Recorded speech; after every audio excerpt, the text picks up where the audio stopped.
시편을 쓴 사람들은 참으로 하나님을 믿는 사람들이었고 하나님을 아는 사람들이었고 하나님과 아주 친밀한 사람들이었습니다. 그래서 시편을 읽다 보면 하늘이 보입니다. 하나님의 음성이 들립니다. 하나님의 숨결을 우리가 느낄 수 있습니다. 저는 어려서부터 하나님께서 살아계시다고 믿었지만 솔직히 하나님보다 세상이 더 크게 보였습니다. 세상은 이렇게 크고 강한데 교회는 작고 초라해 보였습니다. 하나님께서 정말로 살아계신다면 왜 하나님을 믿지 않는 사람들이 이렇게 많은가?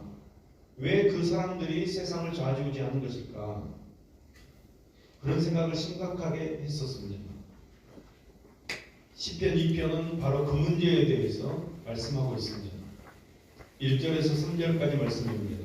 어찌하여 이방 나라들이 분노하며 민족들이 헛된 일을 꾸미는가? 세상의 군왕들이 나서며 관원들이 서로 꾀하여 여호와의 기름 부음 받은 자를 대적하며 우리가 그들의 맨 것을 끊고 그의 결박을 벗어버리자 하는도다. 하나님을 부인하고 조롱하는 자들이 이 세상에 너무 많은 것입니다. 그런 반면에 하나님을 믿는 사람들은 너무나도 연약한 것입니다. 기도만 하고 있습니다. 말씀만 그냥 읽고 있습니다. 이렇게 해서 어떻게 세상을 변화시키나?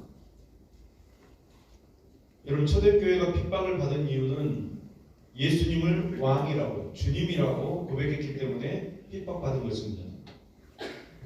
이것은 로마 제국에 있어서 반역죄인 것입니다. 오늘날도 마찬가지입니다. 예수님을 왕이라고 고백하면 어디서나 문제가 생깁니다. 학교에서, 직장에서, 가족들 사이에서 우리는 심각한 조롱과 따돌림과 공격을 받기도 합니다. 세상은 하나님을 믿지 않고 예수님께서 왕 되신다는 사실을 조롱합니다. 무시합니다. 그래서 야망이 있다고 똑똑하다고 생각하는 젊은이들은 교회를 다 떠나는 것입니다. 그러나 시편은 우리의 눈을 전혀 새롭게 열어줍니다. 4절 말씀입니다.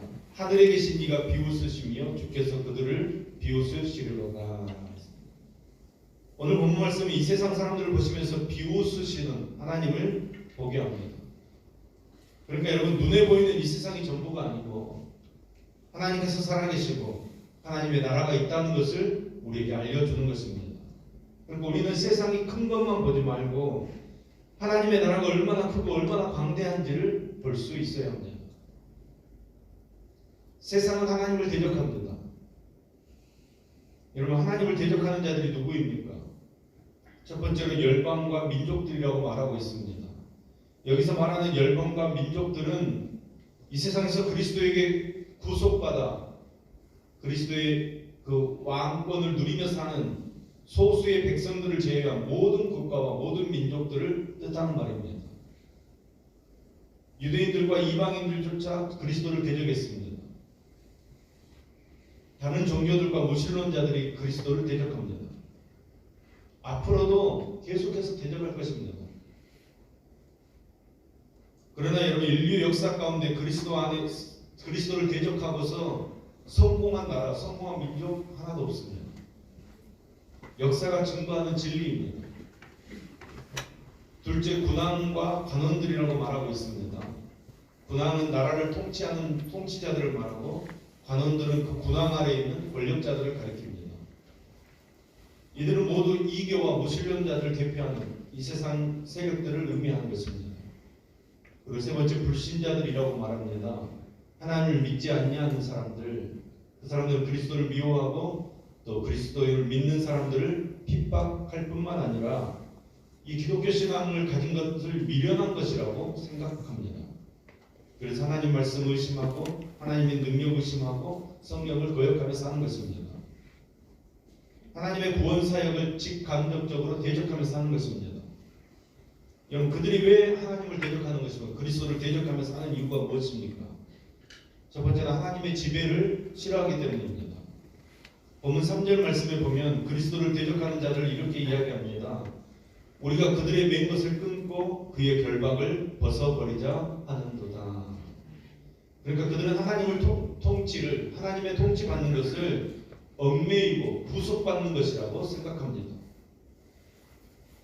그런데 여러분 잘 생각해 보십시오. 인간은 하나님께 구속되지 않으면 다른 것에 구속되는 삶을 살아갑니다.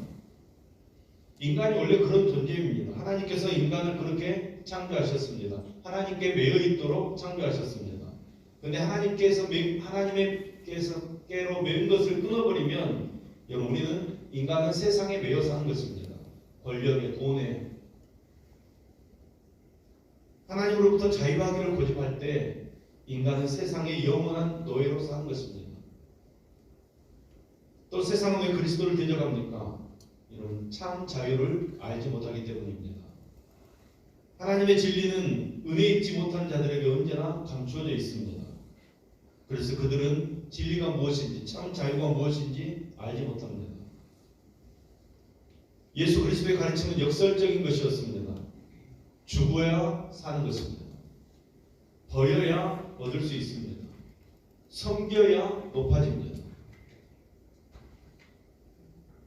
우리는 하나님께 매임으로 자유를 얻습니다. 이것을 아는 사람은 참으로 행복한 사람입니다. 그러나 그리스도를 대적하는 사람들은 그것을 구속이라고 생각했습니다. 그것을 억압이라고 생각했습니다. 그래서 그리스도를 대적하는 것입니다. 그리스도를 대적하는 태도가 어떻게 나타납니까? 분노하며 또 정책적으로 서로 연합해서 서로 꾀하면서 대적합니다. 그런데 하나님께서는 세상의 군왕들의 그런 어리석음을 비웃으신다고 말씀하십니다. 그들이 세상 권세로 하나님 대적하지만 하나님께서 세우시지 않으면 그들의 권력도 물거품에 불과한 것입니다. 시편 127편 1절 말씀입니다.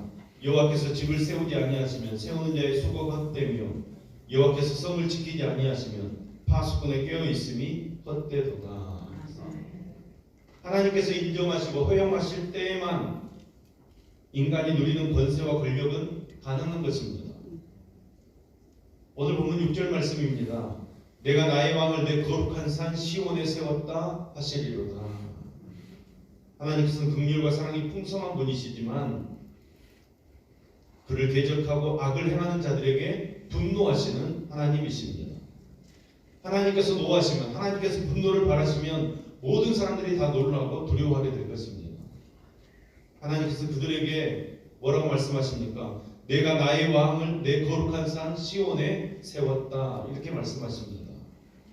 나의 왕이라는 말은 사람들에 의해서나 사람들의 혈통에 의해서가 아니라 하나님의 특별한 작정과 뜻에 따라서 세움받은 왕이라는 것입니다. 때문에 인간이 영원히 섬겨야 할 참된 권위는 시온산에 세움받은 예수 그리스도이십니다. 예수님이 우리의 왕이신 줄로 믿습니다. 아멘. 하나님께서는 예수님에게 전권을 위임하셨습니다. 그래서 예수님께서 마태복음 28장 16절 이하의 말씀에서 뭐라고 말씀하셨냐면 하늘과 땅의 모든 권세를 내게 주셨다고 했습니다.